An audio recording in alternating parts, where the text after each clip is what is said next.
Spanning the nerd world and feeding your fandom. It's time for the Down and Nerdy podcast. Here's your host, James Witham. What a great week to spend some time in Patience, Colorado. It is episode 352 of the Down and Nerdy podcast. I'm James Witham. Hopefully you already watched Resident Alien on Sci-Fi when it premiered this past week, because man, do we have a lot to talk about when it comes to that show this week.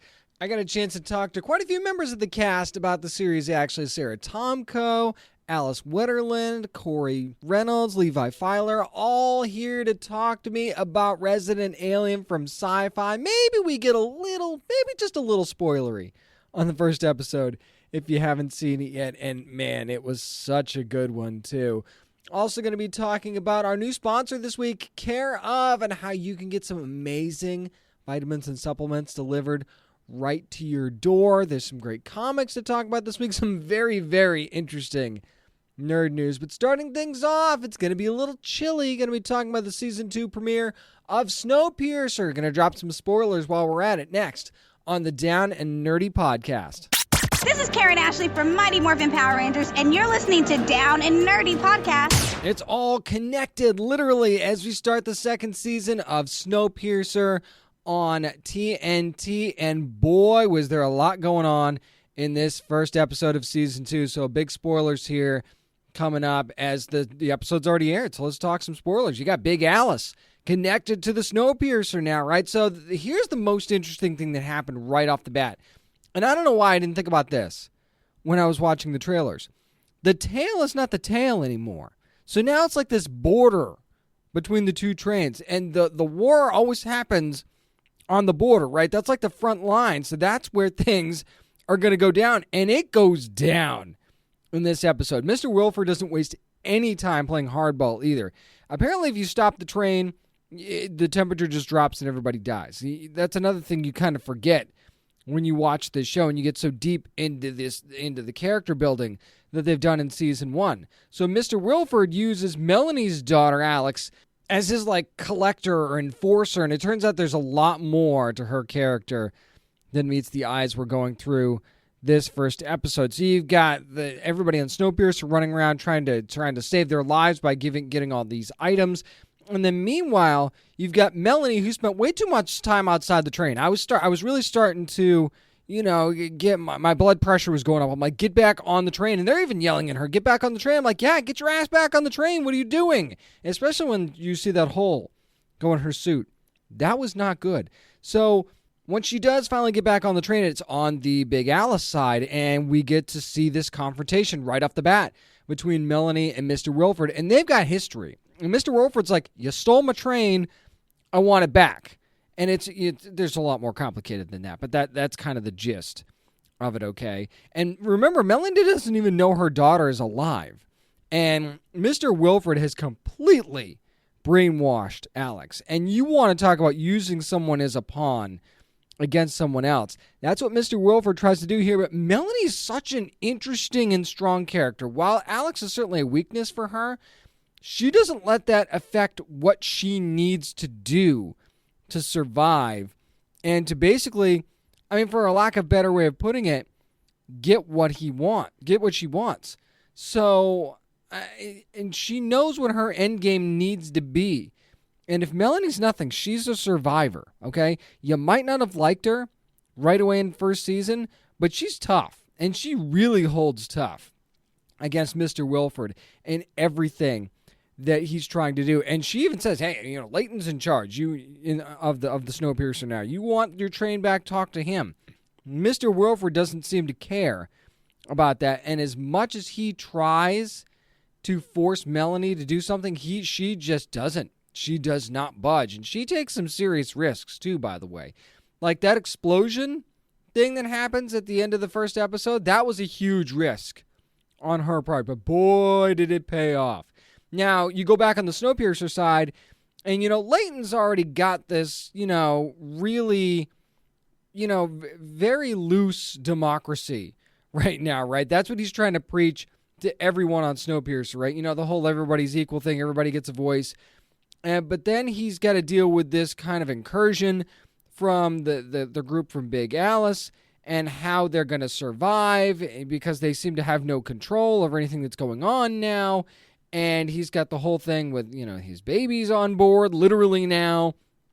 And not everybody is really trusting what Layton is selling. And that is a big problem for him. And he's got this very shaky leadership going on here. And not the best relationship with the folks from hospitality either, by the way. I mean, you can kind of understand that. But at the same time, you've got some people that are willing to all band together and others not so much. And then everything that's going on now with Big Alice just ramps that up even more. So while that wasn't a huge focus, I didn't think of this episode. Yeah, it certainly had to be somewhat of a focus.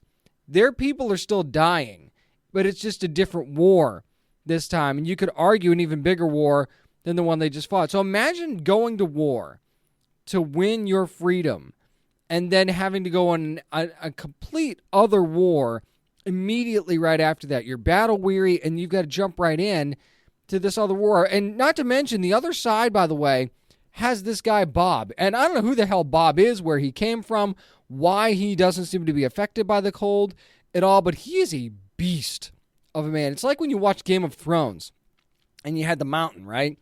And anytime you saw the mountain, you're like, oh shit, everybody's dead, right? That's exactly how you felt, right? Nobody's getting through this dude.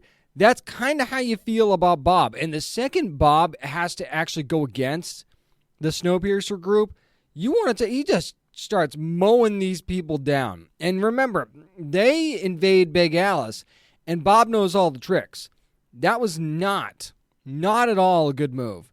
And again, that's another way that they could possibly question Layton's leadership. And Layton didn't exactly let everybody know that he was going to do this either, by the way. So that's a problem. So I don't know why this guy's so strong or why the cold doesn't bother him, but we got to figure that out. And there was something very quick that happened in this episode where you've got these scientists, right? The ones that help cure Melanie's frostbite, or at least treat it anyway.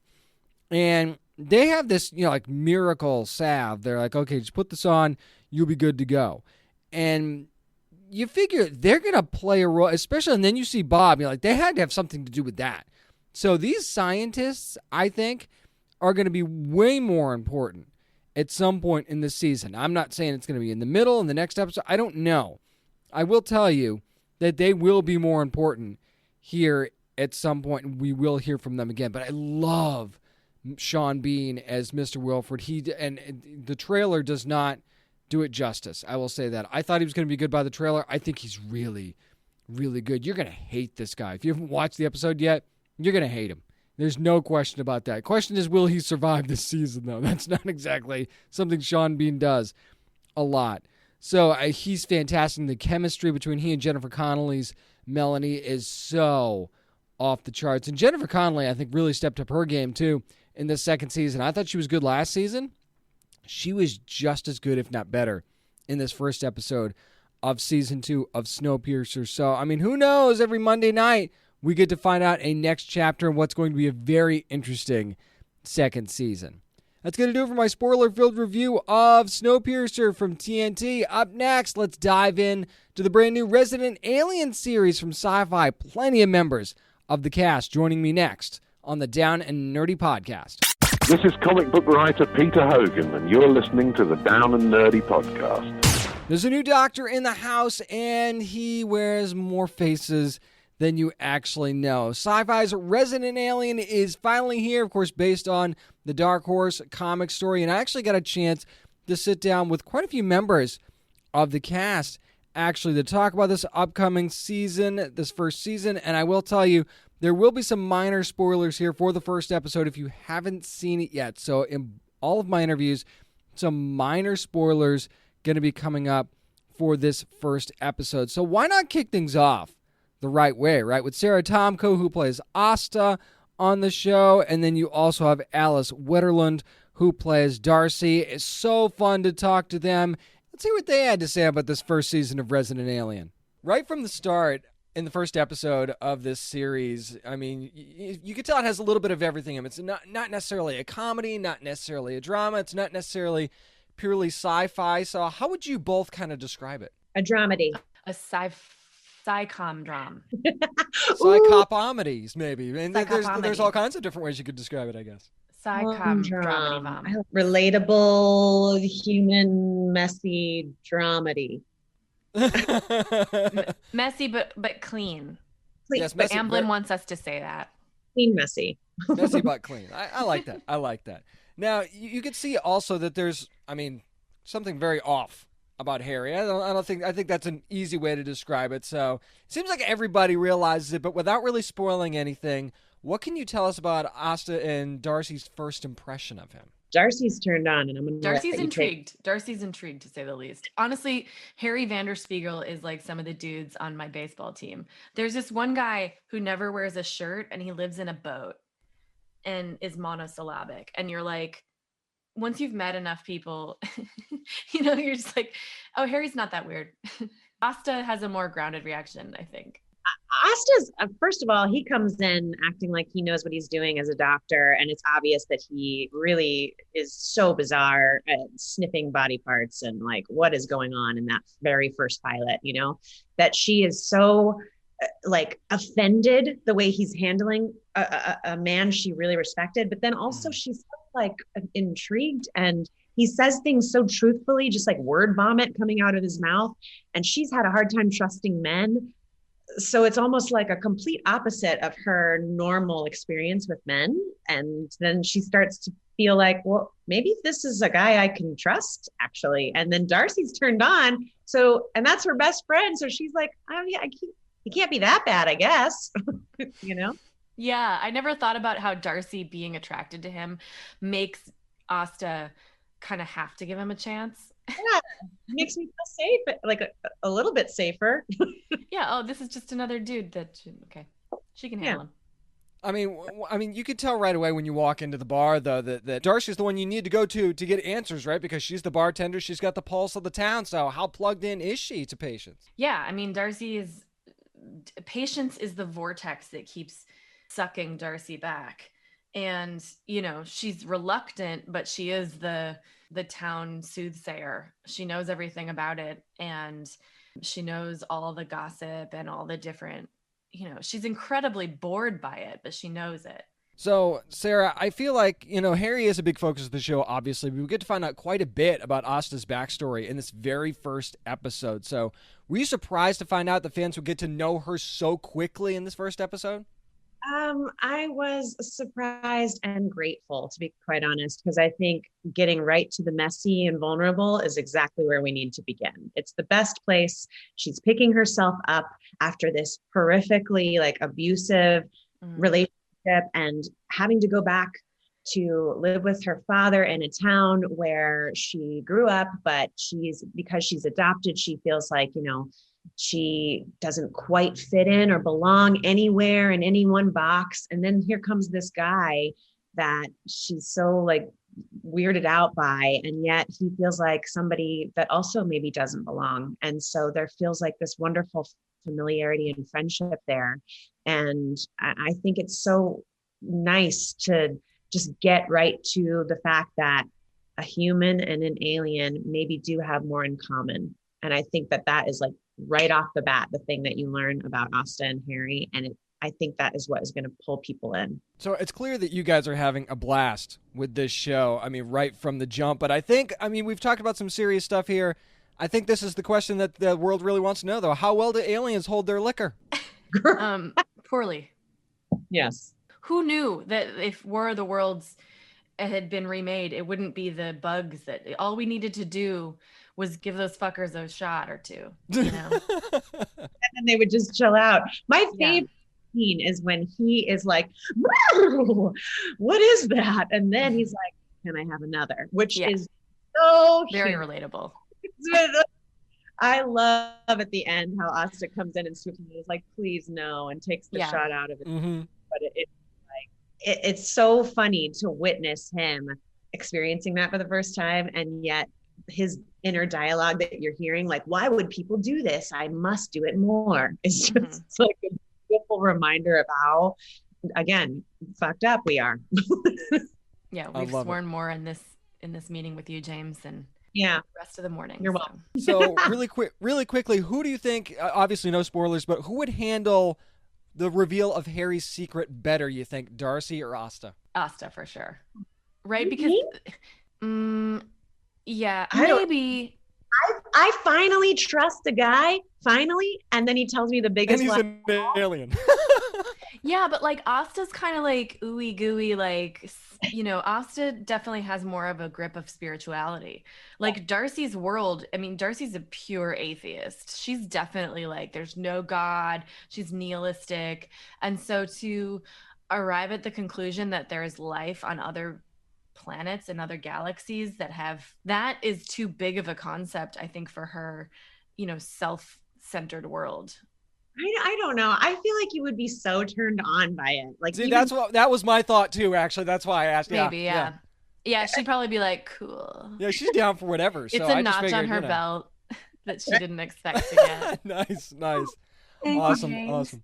Well, can't wait for everybody to see it. It's January 27th on Sci-Fi. That's a Wednesday. Ladies, thank you so much for taking the time today. Thank you very much, James. Thanks for being here. But why stop there when we can bring the law and order to the show as well? That's right. I was also joined by Corey Reynolds, who of course plays Sheriff Mike, and Levi Fiehler, who plays Mayor Hawthorne. And I got to talk to them about what they think about season 1 as well. Check it out. All right, Corey, Levi, I know that sometimes when you go into comic book adaptations like this, it's either, you know, read the comic, get familiar with the story, or don't read the comic, we don't want you to be influenced with the story. So going into this, how familiar were you with Peter Hogan's original work?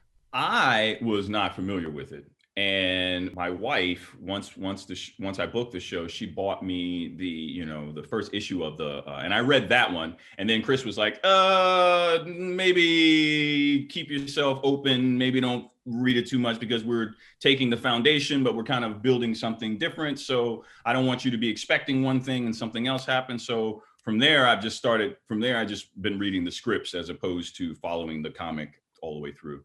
I remember asking Chris specifically, I was like, should I want to like be as prepared as possible? Should I read the comics?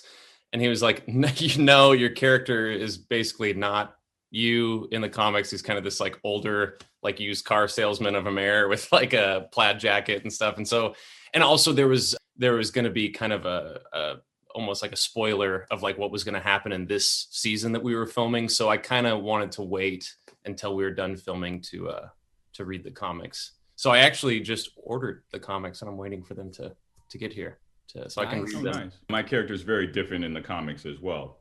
Yeah. I was going to say that, speaking of different, I feel like you guys' characters actually couldn't be more different, especially early on in the season. So kind of talk about both you guys, the dynamic between the two of them. You know, I think there's a lot of asymmetry between the two of them, whereas Sheriff Mike is confident and loud and aggressive and set in his ways. I think Mayor Ben is kind and compassionate and understanding and patient. Where naive.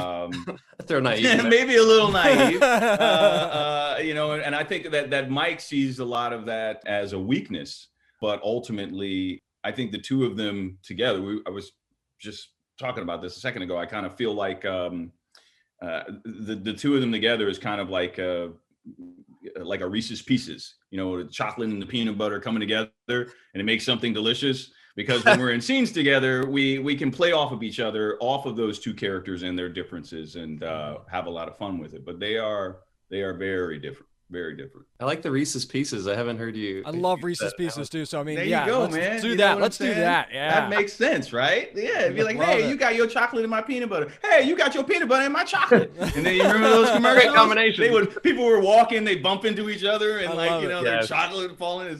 So that's kind of what we are. So now, Corey, it seems like the sheriff's radar is way up when it comes to Harry. Is it just good instincts, you think, being a good cop, or is Harry just that weird? I think Sheriff Mike is suspicious of everyone but himself.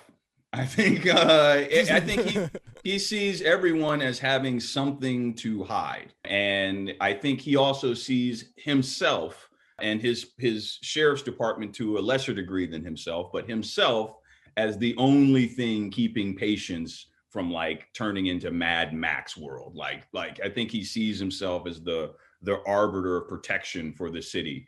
And he takes it very seriously. But I think, obviously, I don't think there's nearly enough crime, well, up until Harry's arrival, to warrant such suspicion on his part. So, Levi, this might be a teeny bit of a spoiler for the premiere, but Ben's son, Max, actually has a pretty big secret in this first episode. But as a dad myself, I know that kids can come up with some crazy stuff. So how much will that secret actually play out in future episodes? Yeah, it's a big part of, especially Mayor Ben's, my storyline in the show. I mean, because it kind of, obviously when Max first is like, the doctor's an alien, we're like, okay, like he's having like, a childlike fantasy, but then he kind of refuses to let that go and move on from it. And so we start to, it goes from being like, oh, kids will be kids, to like, oh, is there something wrong with our kid? Like, do we need to seek professional help with this? And so that becomes a bit of the storyline as well that we'll see in later episodes.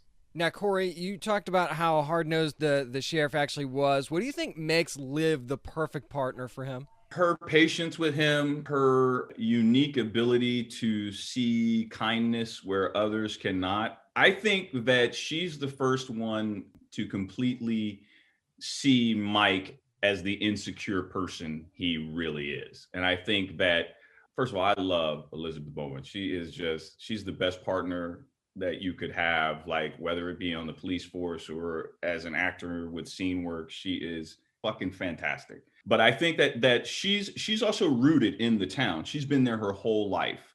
And she has a kindness to her and a warmth to her that kind of helps melt the ice of him a little bit. I think ultimately, if she can see something in him that others cannot see, then the audience may also see something like that, as well. Because I told Chris, I was like, I don't know how long people are gonna like Sheriff Mike with him just being fucking mean to everybody every fucking episode. You know what I mean? I don't know how long we're gonna be able to, play that. But she brings something out in him over the course of the season that I think will be difficult and maybe eventually wonderful for the audience to experience. Excellent. Thank you guys so much. Can't wait for everybody to see it. Thank you, James. Thank you, James. Be well, brother. And if you've already seen it, you know exactly how amazing all of them were in that premiere episode. It was just so much fun, but there was a lot of really serious, detailed character storytelling in the first episode of Resident Alien from Sci-Fi. If you want my full review of the episode, go to downandnerdypodcast.com. But it was just such a joy to watch, and I can't wait for you guys to see the rest of the season as well. This week, the Down and Nerdy podcast is brought to you by Care Of, a wellness brand that makes it easy to maintain your health goals with customized vitamin plans that help you feel your best. And I'll admit, but maybe you don't know what it is that would make you feel your best, right? Maybe you need a little help. I certainly know I did. I don't necessarily know what I'm missing either. And that's one of the beauty parts about Care Of, is that you go to takecareof.com and you take the really quick an easy online quiz. It asks you a few questions. It takes less than 5 minutes. At the end, you get this tailored, customized plan of vitamins and supplements and powders to say, if you take this, here's what it might help do for you. And so you can check out the studies for all of this. There is a very big emphasis on quality from Care Of. They're super transparent about the research and sourcing behind each one of their products, and it's all right there. There's no mystery to what you're going to be getting, and your recommendations come in daily and individually wrapped packets that are perfect for getting back into a routine. It's super easy. You just take the packet, and you've got your daily dose right there for you. And for me, that means not, fumbling around with a bunch of different bottles every day and, did I take this? Did I not take this today? I'll know because they were in my packet for the day and it has my name on it. I'll make it even easier for you. Let's get you 50% off your first order from Care Of. Go to takecareof.com and enter promo code NERDY50. This will help you get a personally tailored approach to your unique health needs. This is for you. Do something for yourself. Go to takecareof.com, enter promo code NERDY50 to get 50% off your first order from Care Of, and start taking better care of yourself and make that your resolution for the rest of this year with Care Of. Once again, thanks to the wonderful cast of Resident Alien, Sara Tomko, Alice Wetterlund, Corey Reynolds, and Levi Fiehler for joining me this week to talk about the amazing new sci-fi series. Up next, hey, that show is based on a comic. Let's talk about some comics. It's what we're reading next on the Down and Nerdy Podcast.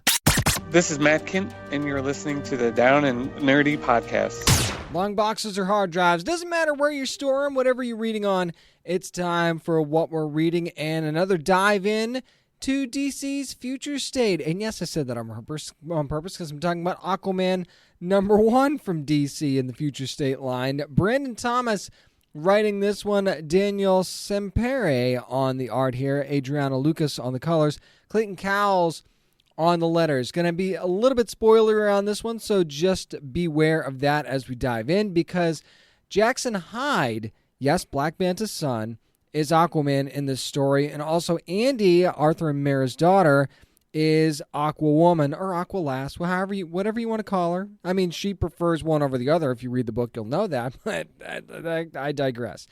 I actually feel like Jackson Hyde's look is very familiar in this book, though, and I wonder if anybody else picked up on that. Maybe it was just me. Anyway, we actually have, they have this very interesting dynamic between the two of them. It's almost like a Jedi Padawan style relationship where Andy is very much Anakin in this story, as far as I'm concerned. Anyway, if I was to draw a parallel to this, I would say that Andy is definitely an Anakin style Padawan in this story. And they kind of discover what seemed to be some sort of, and this is the biggest spoiler I'm going to give for this, it's like a universe hopping or dimensional hopping ocean called the Confluence. So basically, they stumble upon this almost by accident, too, by the way. So they're battling something pretty huge in the middle of all this, and when something happens to Andy, I should say that this takes place several years before what ends up being the present in this book. I should say that. So something ends up happening to Andy. I won't tell you what that is, but several years later, Jackson's actually been in prison for a while, apparently, but, not for long, because, how could you hold an Aquaman as a prisoner?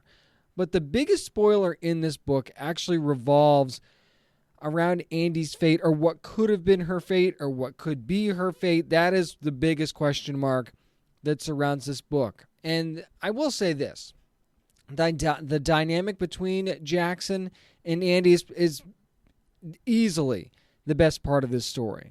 But things are a bit jumbled throughout here. I mean, the foundation is good, but I just don't feel like there's a firm foundation for this book. I'm just not sure that it's, I don't know. There was just something about it. I couldn't put my finger on it, that I'm like, something's keeping this book from being great, and I don't know what it is. Because the art's actually excellent, and the colors really shine through in the book's biggest moments. And man, do the colors matter at the end of this book, too. I will tell you that much right now without spoiling anything. If this book just finds a bit of better balance and clarity, I think they could really have something here. And again, maybe it's just something I'm missing. Maybe it's just me. You could love it. I know that certainly I've read some other reviews on Twitter and stuff like that people have loved this book, and I don't blame you for that. So go ahead, give it a shot. DC's Future State, Aquaman #1. I'm still curious. I'm going to pick up the next issue and see where this thing goes. I'm not dropping it entirely. I just feel like there was something a little bit missing. Maybe I find that missing thing in the next issue. We'll see. This is one that is actually not coming out for another several days or so I'm not going to spoil this one from Dark Horse Comics. It's Fear Case #1, and a great team here. Matt Kint writing this one, Tyler Jenkins and Hillary Jenkins doing the art and the colors, respectively. Now, this story follows Detectives Winters and Mitchum, who work for the Secret Service, and that much I can tell you. They're trying to solve a case that's been unsolved for years. I mean, a long time, and it involves this mystery box or case. It's actually called the Fear Case. And that's the title of the book. That's not a spoiler. You should understand that it's the title of the book.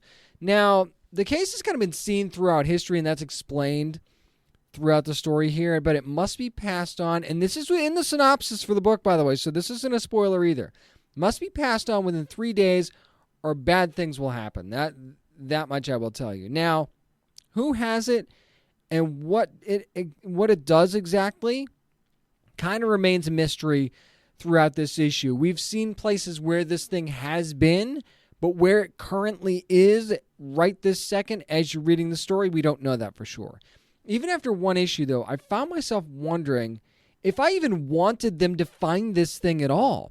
That's how creepy and just uneasy you get once you learn about this fear case or fear box or whatever you want to call it. It's so bad that you're like, dude, I don't know if I want these guys to find it, because you actually really start to, the more I read this book, the more I really got to like Winters and Mitchum, and I'm like, I don't know that I want you guys dealing with this thing. I don't know that I want you anywhere near it. So my likability for the characters kind of played into that. For one. For two, it's like, what happens to people who have had this box or been around it? I don't know. This doesn't seem like something that should be found ever. Now, I will say this. Winters and Mitchum definitely have this big brother, little brother dynamic, even though there's certainly a bit of an age difference there. So, again, that just makes me not want them to find this thing, because it's so, powerful and horrifically terrible that I don't want them to have anything to do with it, because now I like these guys and I want them to stick around. This really does, though, feel like a detective story blended with a book like Harrow County, which is also a Dark Horse book. It's got this creepy, eerie vibe that, and it seems like the story revolves around this object where, like Harrow County, or in the early going, it was that tree, right?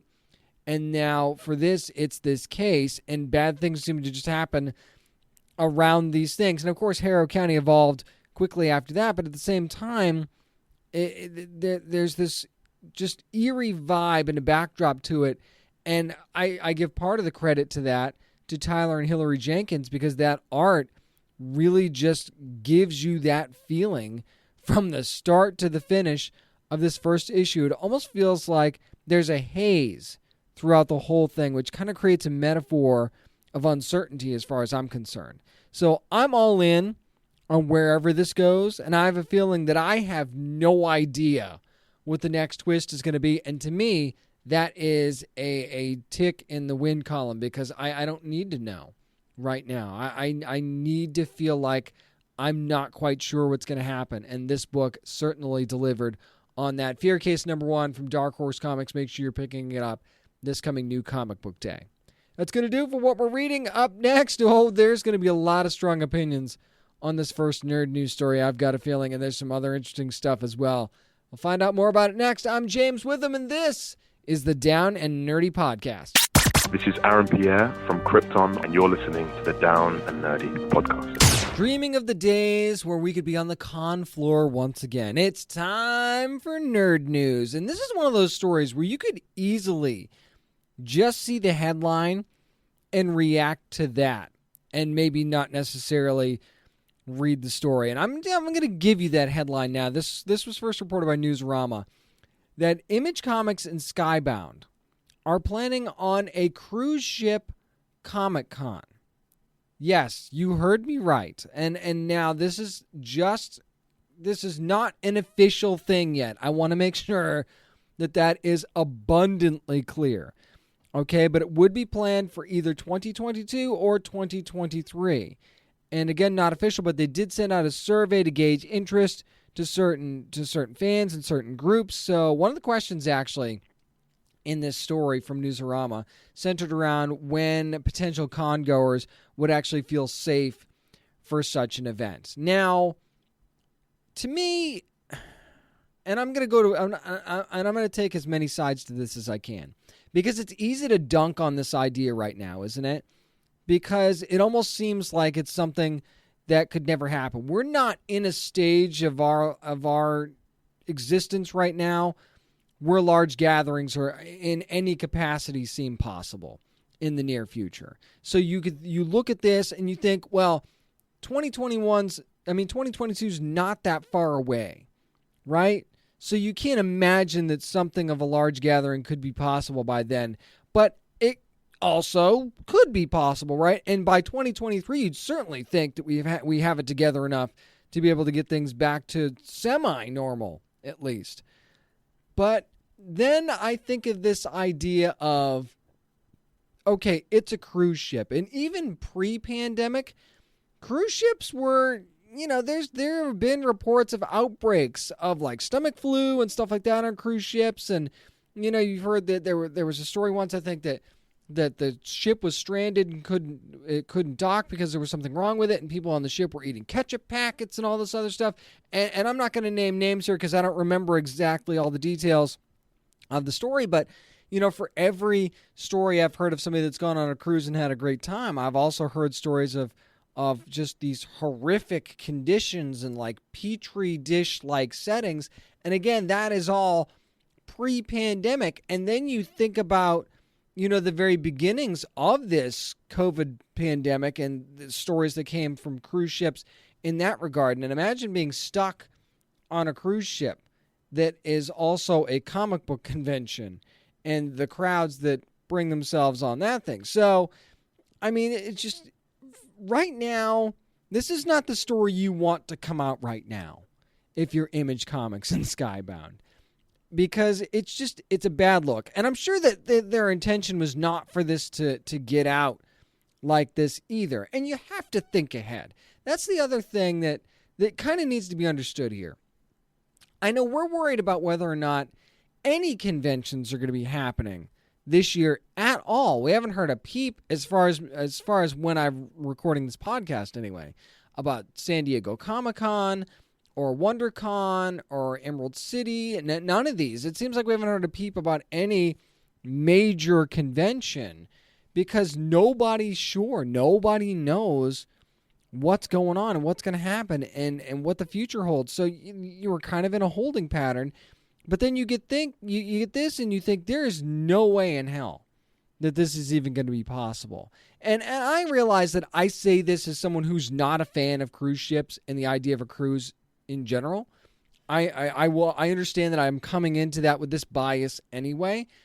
But then you think about that set in the backdrop of all of these other things that are going on. You think, nah, there are no way you could do this, right? And then you think, and again, no disrespect intended at all to anyone in Image Comics or Skybound. But at the same time, you're thinking, okay, if it's really going to be all about comics like you say it's going to be, then how packed is this ship really going to be? Are you betting on the fact that people are going to be so amped up for a convention that they're going to jump at the chance to do this? And Image has a lot of very popular books and popular stories in Skybound. I know you've got The Walking Dead and Saga and several others, right? But to think you're going to pack a cruise ship for a convention, I don't know. I know that Image used to do Image Expo, right? And they've had certain, events of their own before they sort of adopted Emerald City for a couple years there as like their unofficial Image Expo thing. But that should tell you something, right? You used to do your own standalone Image Expo, and then you started piggybacking off of Emerald City. And again, I'm not saying that Image Comics and Skybound isn't a draw, but I mean, you're talking about cruises aren't cheap, okay? I don't care if this embarks from or disembarks from Miami or LA or where it's from. Cruises typically are not cheap no matter where they go. So you're asking fans to drop, I don't know, just off the top of my head, $500-$600 a piece to do this?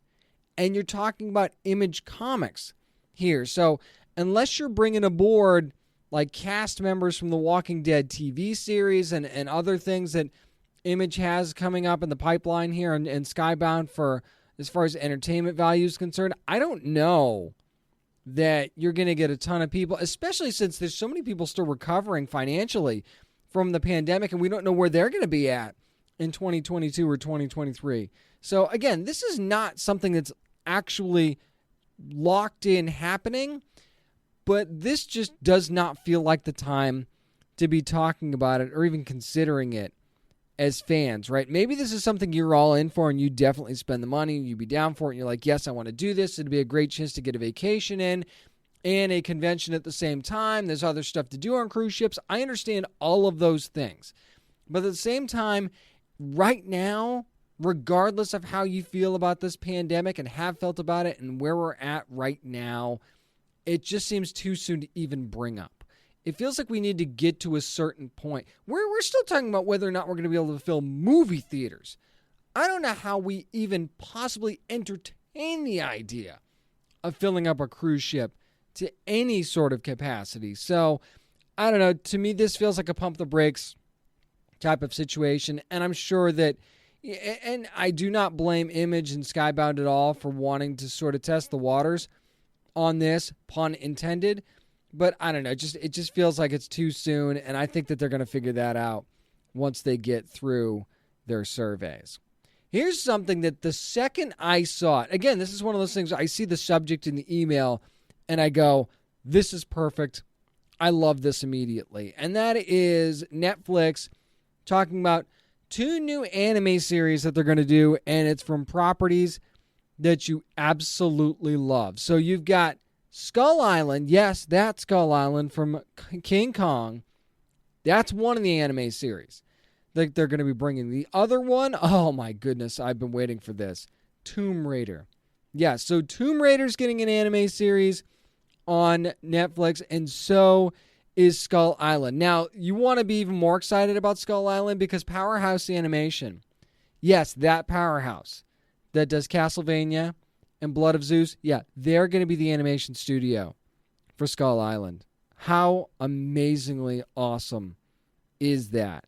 And apparently, according to the logline that was sent to me from Netflix, it's going to be a thrilling animated adventure series that follows shipwrecked characters desperate to escape the most dangerous place on Earth, a mysterious island home to prehistoric monsters, including the greatest titan of them all, Kong. So you kind of get that Kong Skull Island movie vibe from this anime series, right? But then I think back to the Boom Studios version of this, right? And I think it was James Asmus and Carlos Magno doing the art on the Skull Island comic for Boom Studios, and I think it was Boom anyway. And that was such a fun and crazy story, and that's what I think of when I think of this potential anime series. So if it's anywhere even close to that, you throw in Powerhouse Animation Studios, and oh yeah, I'm in. I am so freaking in for this. And then you look at Tomb Raider, which is going to follow the Square Enix Crystal Dynamics game franchise, not the movies. So I'm going to throw that out there right now. And it says it's going to pick up, the logline that was sent says it's going to pick up right after the event of the Tomb Raider video game reboot trilogy. And the animated series is going to chart the globe-trotting heroine's greatest adventure 25 years after first appearing in her video game franchise. And Laura's going to be exploring new territory in this series. So we get virtually nothing as far as details go about this Tomb Raider series. But this is the first anime for Tomb Raider, and it seems like this is one of those where it's like, how has this not been done already, right? You can almost understand how Kong hasn't been done. You get that. But then you look at this and you go, how has this not been a thing already after 25 years? And then Netflix was smart enough to go, oh yeah, well, we could do that. Yeah, no problem. We'll just go ahead and do that. And then you get an executive producer like Tasha who has done The Witcher Blood, who's going to be doing Witcher Blood Origin, and who's done Red Sonja. So, I mean, yeah, that just makes sense. A lot about this makes sense. And making this part of the video game lore and not the movie lore, I think is really, really smart move. So, I mean, Netflix is already working on the Pacific Rim series. I think it's called The Black. All right, Pacific Rim The Black, which is the anime series that's going to be coming from Legendary TV, who's going to be working on both of these series by the way. This just feels like, I know that some of the other animes that have come out that have been based on major franchises haven't always worked out perfectly for Netflix. This one seems set up too big to fail, right? This one seems like it's absolutely 100% on. And I say this in the very early going, not seeing a trailer or anything like that. But this just seems like a no-brainer to me. And I'm glad that Netflix has realized that. And again, keep on working with Powerhouse Animation Studios. You want to give them you want to have them work on absolutely everything anime style. I'd be okay with that because everything they touch turns to gold. And I'm sure Skull Island will be no different, but I'm really stoked for Tomb Raider as well. Sticking with animation here, I want to get into a little bit of trailer talk. I realized we haven't talked about Raya and the Last Dragon on the show yet, so I thought this would be a good opportunity since the new trailer came out. Of course, it's going to be coming to Disney Plus Premier Access and in theaters on March the 5th. And if you watch this new trailer, it's obvious that this is from the same studio that brought, it's obvious it's Walt Disney, but the same people that were involved with Moana, because this really has a bit of a Moana vibe to it, if you ask me. And it's basically a story of this epic journey into this fantasy world where humans and dragons live together in harmony, and then the dragons sacrifice themselves to save humans, and now this evil is back, and Raya is going to be tracking down the last dragon. But as you can see, when Raya does find this dragon, Sisu, who is voiced by Awkwafina, you find out that this dragon's not the best dragon, not the warrior dragon that you would expect, to kind of unite the peoples of the world, because that's the other thing, that unity is a big part of this story as well, because everybody's kind of fighting and they need to come together because bad stuff is about to happen. By the way, Raya also voiced by Kelly Marie Tran, and there's a little bit of a fun vibe to this. Like the thing with the baby in the beginning of the trailer, that was fun. There's a lot of serious stuff going on in this movie, and Raya is, you want to talk about a warrior, Raya is that you're not getting by me kind of warrior. Like, she is willing to throw down with anybody, anywhere, and do whatever is necessary to complete her mission. I love that about this character. She's just headstrong and, maybe a little bit too much, right? But again, she's young. Again, like Moana, she is young, and there's still a lot that she needs to learn. I mean, she's got her dad, who is amazing, played by Daniel Day Kim, or I should say voiced by. And this is a great cast. You get Sandra Oh involved here, Benedict Wong, Alan Tudyk is actually a part of this cast as well, Gemma Chan. So there's a lot going for this cast already, but this just feels like an epic fantasy adventure, and there are few places that can even come close to matching what Walt Disney does with these fantasy type adventures. So it's almost like you're blending the best parts of Moana with this legendary dragon-like fantasy world as well. And I was already looking forward to this when I saw the first trailer. This trailer really brought me around to just like, I need this right now. Have to wait until March the 5th to see it, but this is one of those things that I need to see this now, because I think that this is obviously going to have a great message, because, Disney does that. But at the same time, I think that this is going to just be a really cool and visually striking movie as well, so I can't wait for that. This next trailer I'm talking about could not possibly be more different than the one I just talked about. And that's for a new Amazon series called Tell Me Your Secrets, which is going to be coming up the first season. Basically what we have here is this morally complex thriller, is how it's described. But as I watch this trailer, it feels like there's a lot to dig into. It's very psychological. There's, morality kind of gets blurred here. And it does center around secrets in a way, but really, what it really centers around are these three characters, and that's Emma, who's played by Lily Rabb.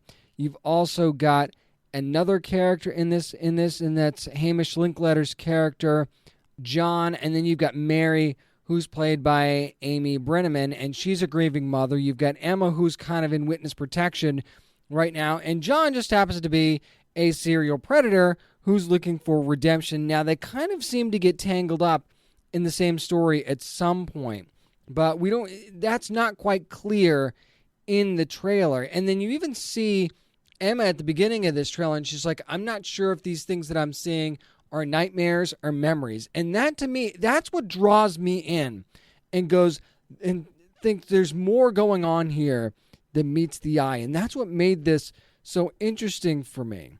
And you find out that, certain stuff starts to get revealed about their past, and, like, who's the real victim here. That starts to come into play as well. So to me, and then you've got Harriet Warner, who's involved in this, the creator of the series, who did Dangerous Liaisons, and you're thinking, okay, well, that's a good connection that you can make there.